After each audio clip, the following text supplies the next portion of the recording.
Good afternoon, everybody. Good afternoon.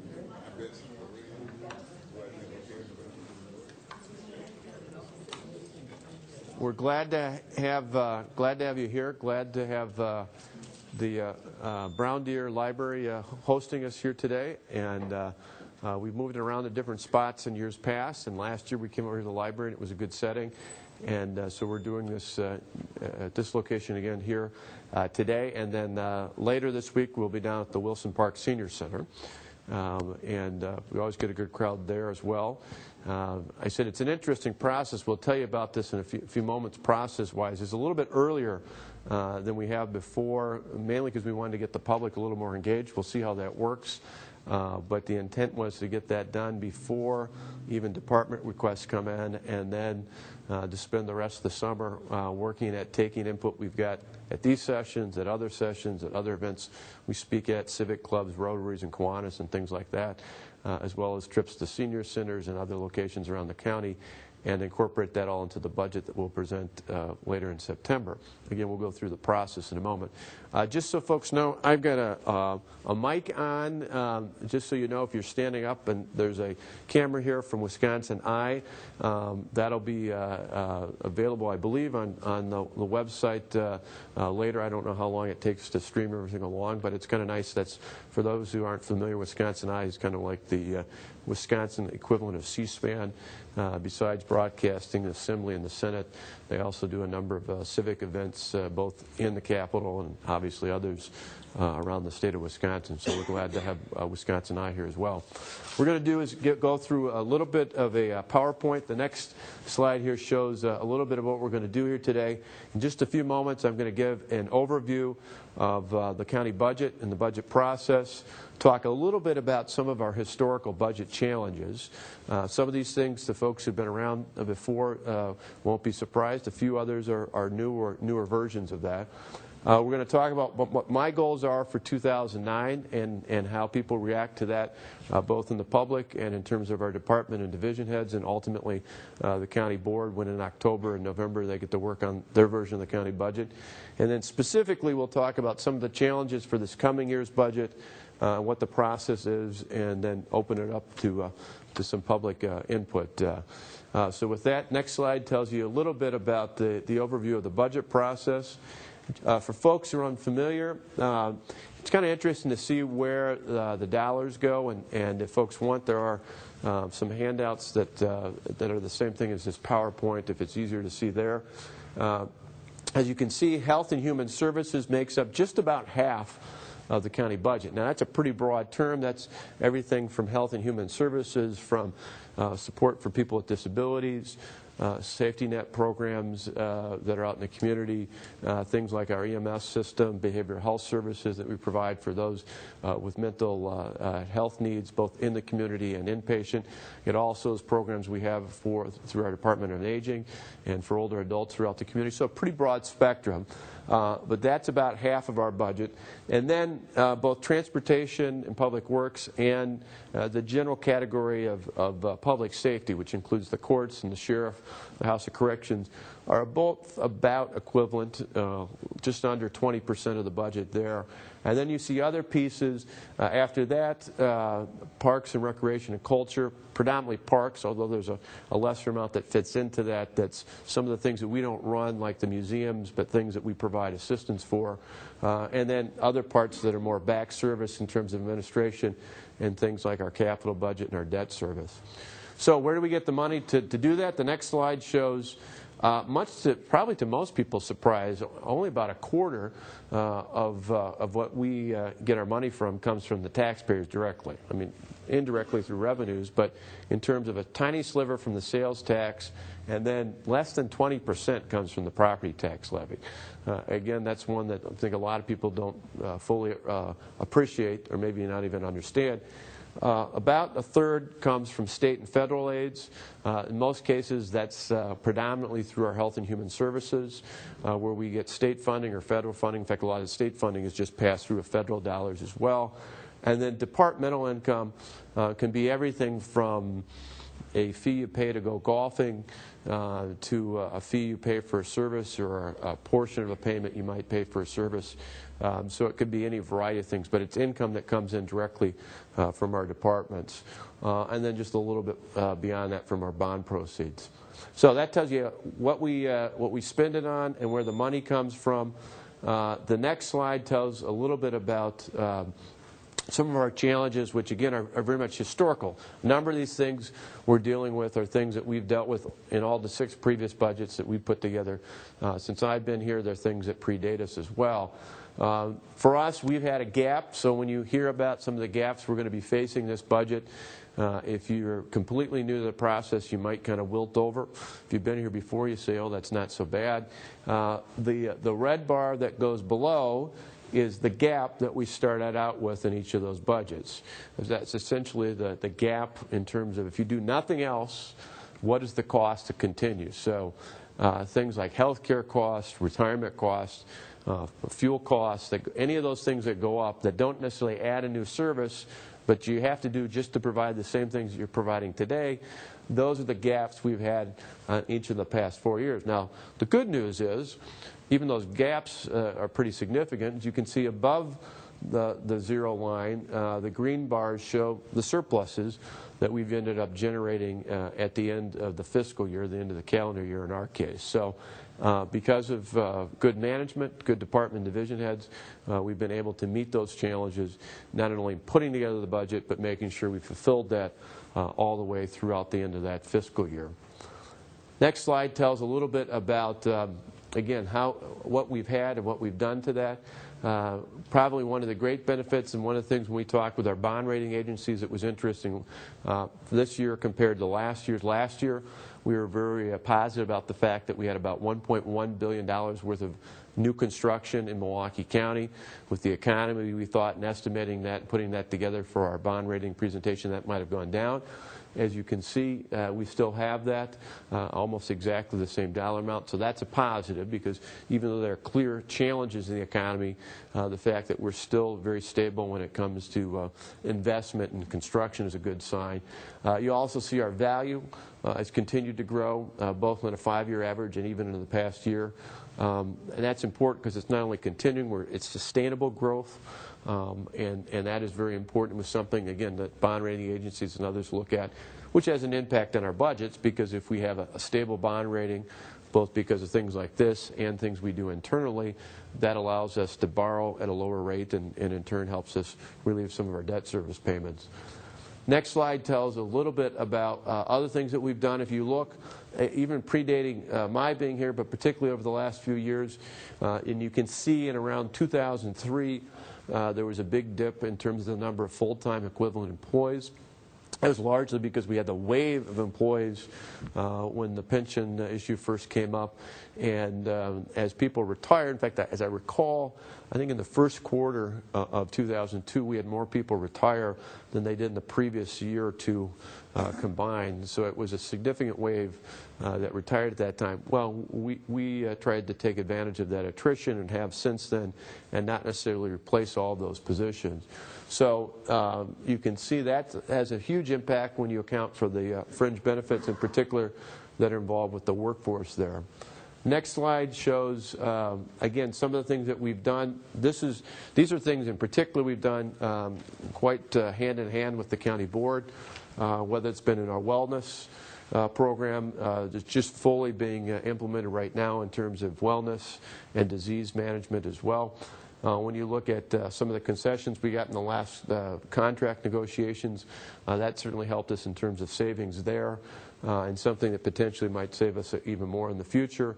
And then just the fact that we went to self-insured, and that we have a division which was a product of benefits division was a product of the county board chairman, really pushed for that in the past, in the previous budget. And that's been very helpful to have someone, a team really looking at controlling those health care costs. Next slide shows just kind of where that trend is. A few years back when we raised some serious concerns about where the 5-year projection was going to go with the county's finances, we particularly looked at things like health care. You can see even last year the top line, which is the green line, where the projections were to go through 2011. The line below, the kind of orangish line there shows a significant reduction. We'd love to see that not only reduced, but flatlined or come close to flatline at some point in the future. That just shows through that steady management and being willing to make some changes and adjustments that we can get some savings there. Next slide shows, again, a few other things, certainly on the retirement side. Going ahead and capping, we started out with our non-represented, then went through our collective bargaining units to our largest union about a year and a half ago, agreed to cap off the backdrop for all new hires, certainly eliminating the rule of 75, talking about sick leave payouts. All of those things helped in us now pursuing through the authority we were granted by the legislature, pension obligation bonds. All those things combined help us deal with these fiscal challenges as well. Next slide tells some other things. Certainly debt management we've done exceptionally well on. We've been very aggressive. A few years back when we did a debt restructuring, we put a self-imposed ceiling on where our capital budget was going to be at. That was very helpful because it's helped us drive down debt service payments. We've done a number of things even of late in terms of helping to control overtime, adding additional positions, working with key departments that have 24/7 operations, doing more with automation, and some of our special initiatives, whether it's in economic support where we're doing more with automation and technology, some of our other departments, and certainly across the board, but particularly in a couple key physical structure type departments. Some of our energy savings are things that are helping us now and will even more so in the future. So the next slide tells you a little bit about, having said those are historical things we've dealt with in the past. For the 2009 budget, something I've talked about before, it's no great shock that I'm again looking to submit a budget that does not have a tax levy increase. At the same time, we want to take and find ways to provide the quality services that people expect out of county government. And then, in terms of priorities, there's a whole series of things, but particularly when you look at public safety, you look at our park system, our transit system, and making sure we provide a safety net for core services. Those are our priorities that are part of this budget process. Next slide shows, again, what are our challenges? Well, again, no surprise, but these are some specific numbers to that. If you look at just our fringe benefits, it's about $10.5 million. If you look at the debt service that we have to account for in the future, it's just under $10 million. The pension contribution, which was just talked about recently, again, just under $9 million in that case. And then the potential for salary and wage increases out there is about $8 million. So if you look at all those things, the next slide will show, you look at all those challenges and some of the other savings and things like that that are looming out there. This is the gap that we have. The gap, remember I showed a few slides below where there was a red bar that went below the zero mark that shows the gap you begin with. In our case, the gap is anywhere between $33.5 million to just about $26 million. The difference between these two is the higher amount is if you fully account for that without going to the property tax levy.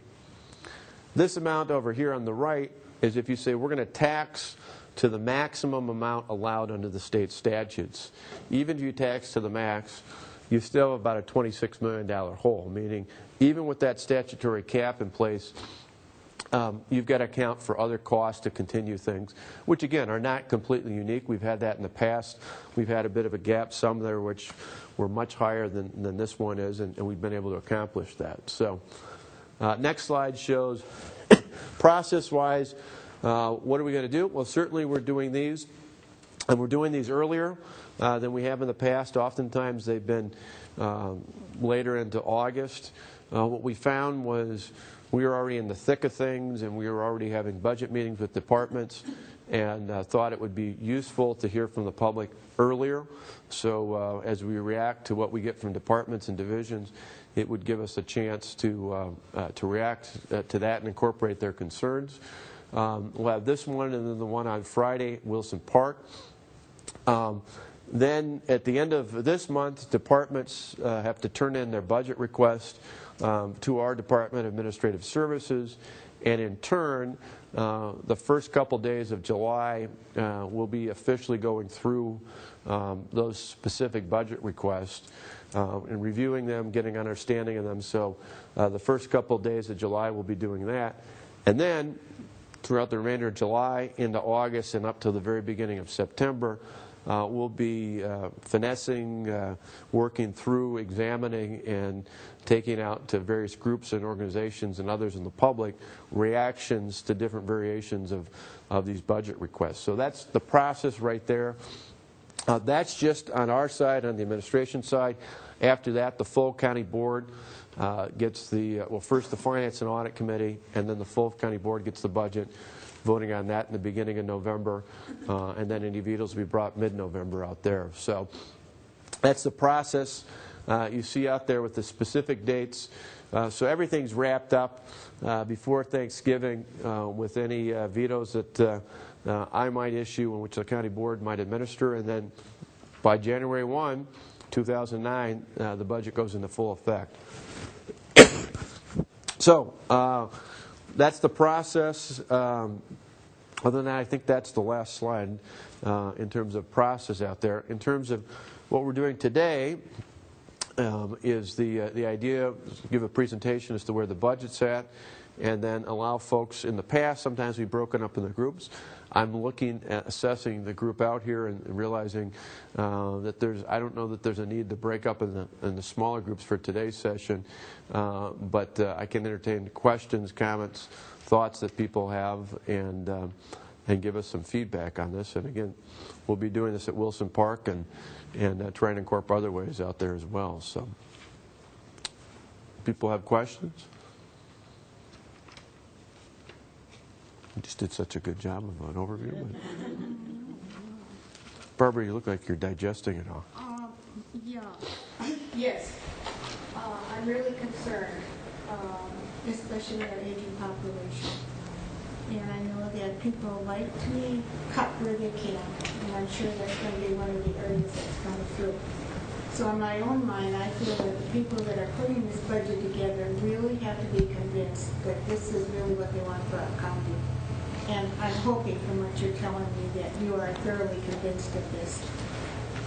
Well, and in the end, what we'll do is look at when the departments bring in their request at the end of this month, and then in July in that first week, as we look through specifically kind of question how is this put together, what specific items are there, then we'll spend a lot of time between beginning of July and the end of September, or the third week of September when I present the budget, really looking at things. There's a number of department heads who are here today know oftentimes what's in that original budget request gets changed 2, 3, 5, 10, 15, 20 times over, depending on whether or not, just not I, but if I go out and talk to other groups and say, is this acceptable? Can you make something work? In the end, we found a number of times where we've made adjustments in that. Good example isn't so much in aging, but the park system last year was given a target, and they very rightfully so said, okay, here are the things we're going to do to meet that target. Well, one of the things that was considered was eliminating community centers. There's two, one on the north side and one on the south side.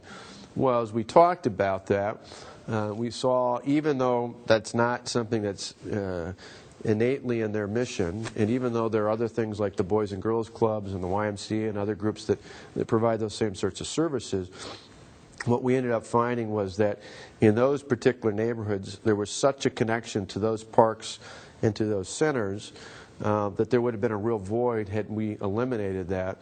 And so before we presented our budget, even before the county board did it, we found a different way to fund those services. So the good news and why we're trying to get people involved earlier is the later it is in the process, the more difficult it is often to make an adjustment.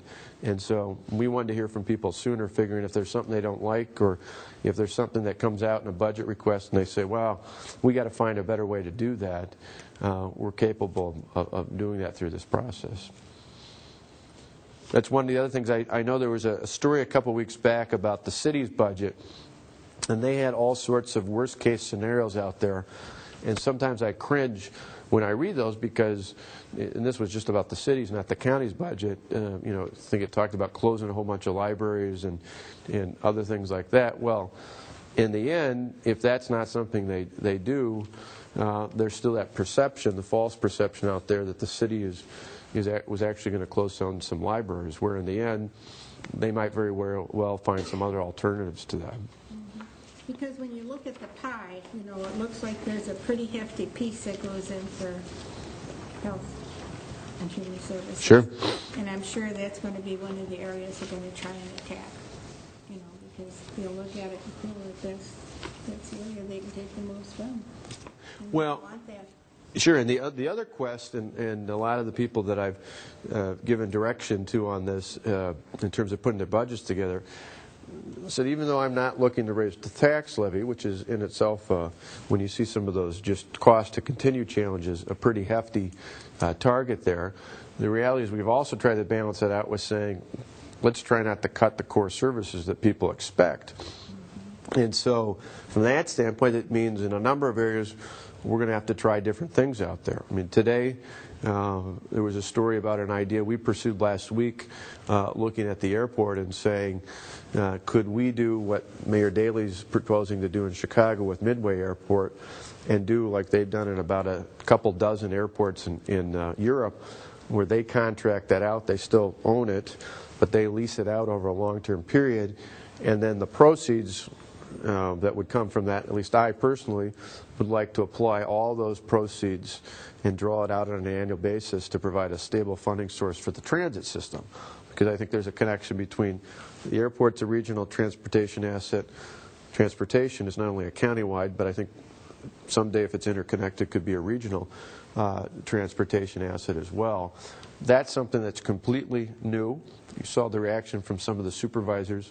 It makes some of them a little uneasy, but I think in the end, if you want to balance not raising taxes, or at least not having a substantial increase, at the same time you don't want to cut services, that's a real challenge. And one of the things I've said over the years, just per your concern about older adults, is as much as I want to have programs, and I do, I also know I've had way too many stories of people telling me over the years of having to move out of their home because their property taxes went up 7, 8, 9%, or having somebody else they knew down the block who had that same sort of scenario.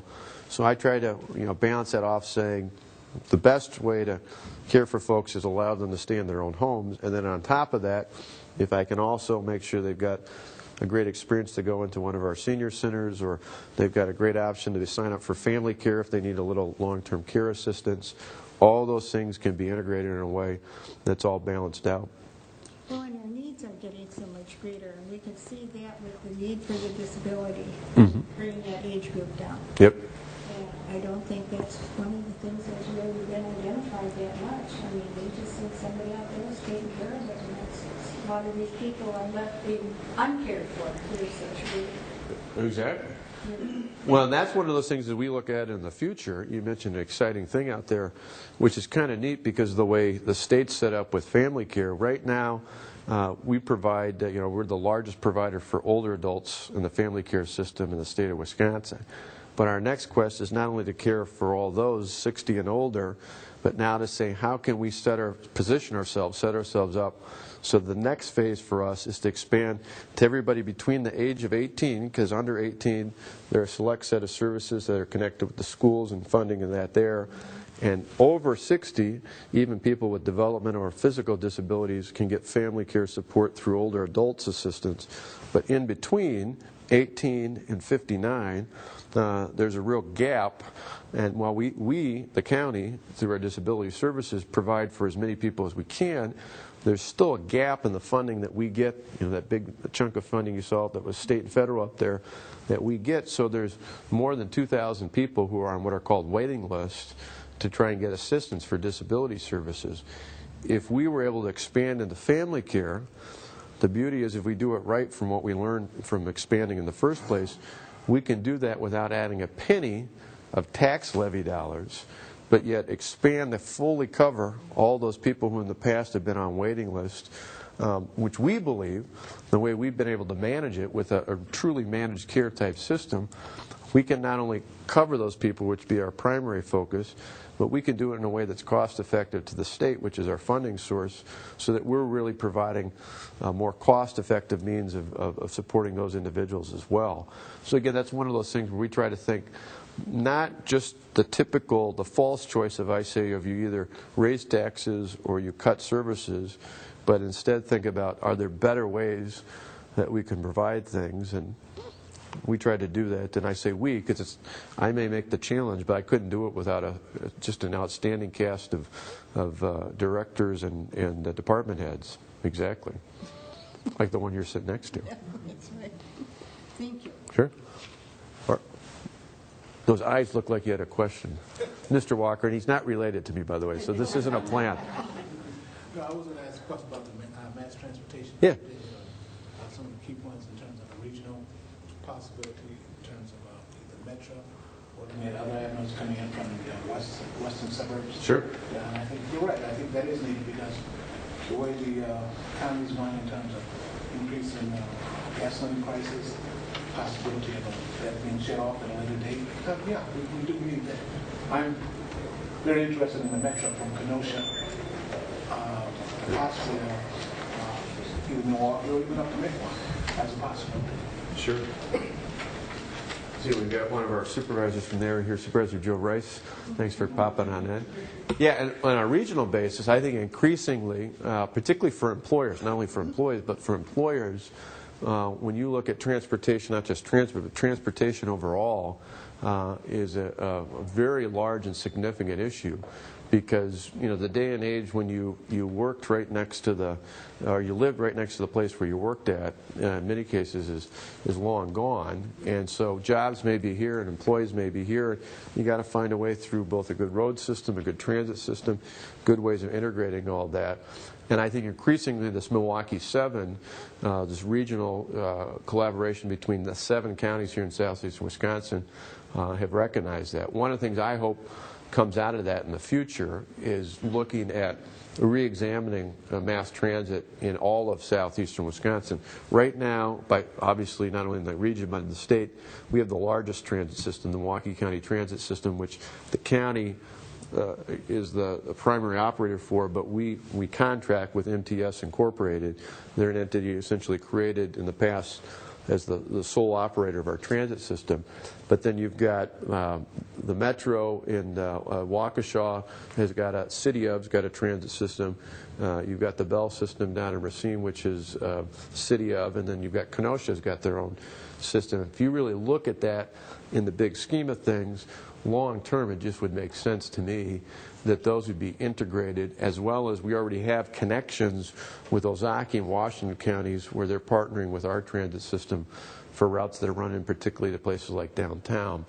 Long term, and this goes a little bit beyond just this current budget, but when I've talked about bus rapid transit in particular, we've looked at not only a couple pilot routes, but routes that would go up to Port Washington, out to West Bend, out to Waukesha, down to Muskego, out to the center of Racine County off of 27th Street in Kenosha County, but also routes that would follow along the lakefront all the way down. And so then what you've got is really an integrated system. Right now, about 90% of the people in Milwaukee County have access within a few blocks to a bus route that'll take them to just about anywhere in Milwaukee County. Eventually, we could evolve that and go into adjoining counties, if not the full county, at least into where the major industrial parks and economic centers are. And that, in the end, is really the way that I think you addressed transit, which is why we like this, at least as an option, this idea with the airport. Because if you had a stable funding source that brought in, say, $20 million a year, on top of a commitment we already make in the transit, in the property tax levy in the budget, that could provide a very substantial long-term commitment to not just keeping transit where it's at, but allowing it to grow in that way and allowing other communities to buy into that outside of our county boundaries. Do you project getting more federal aid from the regional? Well, you could get that. In fact, one of the things we looked at was when we were out with the FTA last week in D.C., was the fact that even aside from this $91.5 million that's been looming out there for the last 17 years, Kansas City, the metropolitan area there, which has an even bigger, the city of Kansas City is about the same as Milwaukee. Their region is a little bit bigger. They have 17 counties in their regional, 2 states, because of course there's Kansas City, Missouri, and Kansas City, Kansas. So 2 states, 2 cities, and then really 17 counties in this region. They just went in front of the one of the guys from their economic development group called Think KC, just came in front of the M7 about 2 weeks ago. And just a dynamic plan and organization that they've got there. But they just got a New Starts funding grant or funding source from the FTA to go forward with a bus rapid transit plan, because they don't have a rail system, but they're really looking to greatly expand in their region with this bus rapid transit. And for us, that would just be exciting to be able to turn that around really quickly and pursue something like that in addition to the discussions we're having on the $91.5 million, because our transit system, which we kind of said, what would you like to have, how would you design it, really came up with the model for how to put together bus rapid transit here. In most communities, I think in Kansas City, they told me it was higher even than the average. We had thought about a 20-25% increase in riders. In Kansas City, at least last week, they were telling us it was about 30-35% increase in the riders, just they were projecting for that sort of a system. So get you there quicker. It reduces the travel time, which is the biggest single factor for non-transit dependent people to riding the bus. Because if you can get there in a not a cost effective, but time effective period, it's going to attract people in. What about the other airport that we have? Is it Timmerman? Yeah. Would that be included in the privatization of the airport, or would it just be Mitchell? I think we'd initially just look at Mitchell. There's no reason why we couldn't look at Timmerman, but I think you probably, in terms of the bidders, would do one versus the other. And if it was successful, you could do the same thing there, but you got a different niche, a different market. Package deal. Yep. The nice thing with Midway is they're really leading the way for us. This is not a pie-in-the-sky operation. We get to see exactly what's happening. In fact, next month I'm going to be down in Chicago meeting with some of Mayor Daley's folks to find out how did they address some of the snags, what were some of the hurdles, how did they overcome them, where are they at. And so it's, for us, we think it's a very realistic option. Midway is a little bit bigger. It's a Class A airport, which is all right because there's only one spot open in the pilot for Class A, but then there's 4 in the next tier down, which would make it very viable for us. Well, they had some success with that Skyway Absolutely. situation where you don't leave from Chicago to Indiana. Yep. So, It was very positive, and the mayor got some nice proceeds. The key is, under that proposal, I don't look to just gain a big dollar amount, whether it's $1 billion or $1.5 billion or whatever it might be. In Midway's case, they're looking for $3 billion and just blow it, on balancing the budget one time. I'd like to see that be identified as a long-term stable funding source for mass transit in the region. And so you do a long-term lease, you tie it to that. The FAA's bottom line is, they said, as long as service is the same or better, they don't care what you spend it on. But the larger Federal Department of Transportation loves the idea of connecting airport proceeds to the operations of your transit system. But that's the other myth you're going to hear out there, is people saying, oh, if this happens, will fares go up, will parking fees go up, will services be cut? Well, you can't. The FAA told us flat out, that's the real criteria they have, is that you can't lessen the service provided. So you can't, right, you got to, and really, not only from the FAA standpoint, if you're a bidder, the one thing that really makes our airport so attractive is the fact that everybody else is flat or dropping. We've been gaining the last 5 or 6 years. In fact, this first 4 months, we broke another record for 2008, even though 2007 was a banner year, despite all the challenges out there, because it's very convenient. It's a great alternative to going down to O'Hare, not only for folks in this area, but even in the northern edges of Illinois. And what we've seen because of that is that we've added gates, we've added airlines. They want to continue to grow, and as that's happened, particularly as AirTran and Frontier and others came in, your fares actually went down. And so, if anything, they're likely to be the same or even get better for the customer in the future, just because it's in the operator's interest to have more passengers go through Because that's really where you make your money if you're an operator, is volume. The more people that go through your airport, the better off you are. Well, let's say with the expansion, possible expansion of 94 Yeah. from Milwaukee to the Wisconsin border, Illinois border, I should say, will that lessen the participation of people from Northern Illinois to the Mitchell Airport? Well, I think if anything, it might actually increase it. Because if it's easier to get up to the airport, I mean, right now it's fairly convenient, but you've got that, you've got the Hiawatha link, an Amtrak with a station now that stops there. And frankly, not only with your question about the airport, but I think the one thing that could be built into that expansion, presuming it goes forward with the State Department of Transportation, is building in bus rapid transit. So that if you had a true regional link, now it would be even easier to say that new lane they want to put in there, make it only for bus rapid transit buses and some sort of carpooling component, so that you've got a reward for people who are trying to reduce congestion and make that beneficial. Then suddenly now if you're stuck in traffic riding that flyer bus along the route through bus rapid transit, suddenly that becomes pretty attractive, yeah. Yep. Mr. Bauer? But, you talk about this. Years ago, we had an interurban. It used to run from Brown Deer or further north, right straight downtown, no problem at all.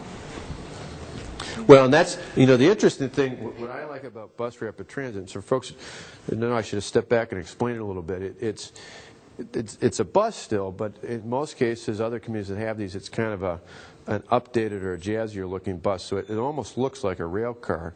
But you do it on a designated lane, and there's, instead of buying your ticket on the bus like you do now, you buy it off-site on a kind of a jazzed up, instead of a shelter, a little mini station, if you will.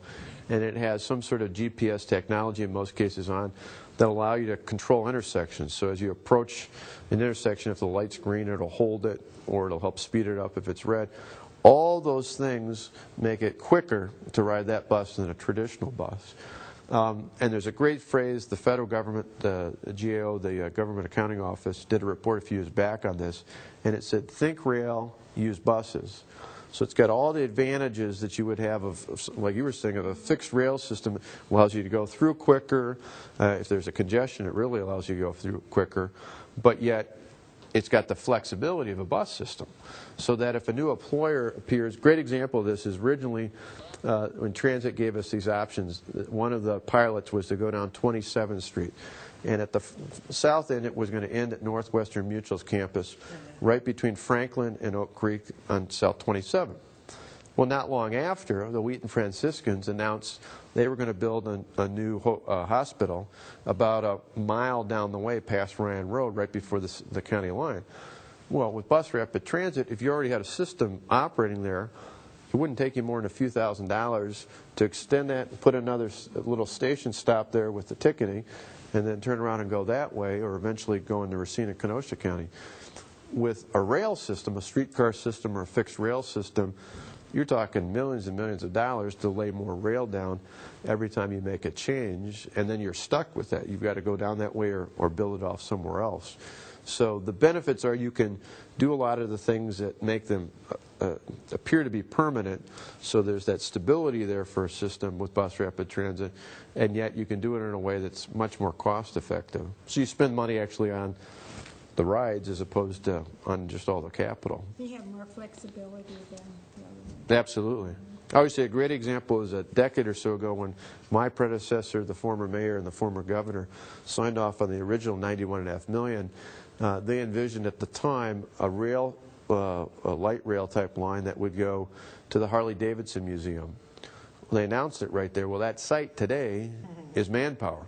The Harley-Davidson Museum is in the valley by the 6th Street Viaduct. It would have been nowhere near that. So if they put all that money into a fixed infrastructure system to go there, they would have spent hundreds of millions of dollars on something that didn't get anywhere near where the museum was at. With bus rapid transit, you can adjust to that quite quickly, and that's something you could adapt right away at a fraction of that cost. That makes sense. Yeah, so it'll be interesting in the future. Any other questions? Again, if not, we'll be holding another session on Friday, not at Wilson Park. and we'll be doing a whole lot of work between now and the rest of the summer and into the early fall about putting this budget together. But appreciate your questions and appreciate you coming out. Thanks.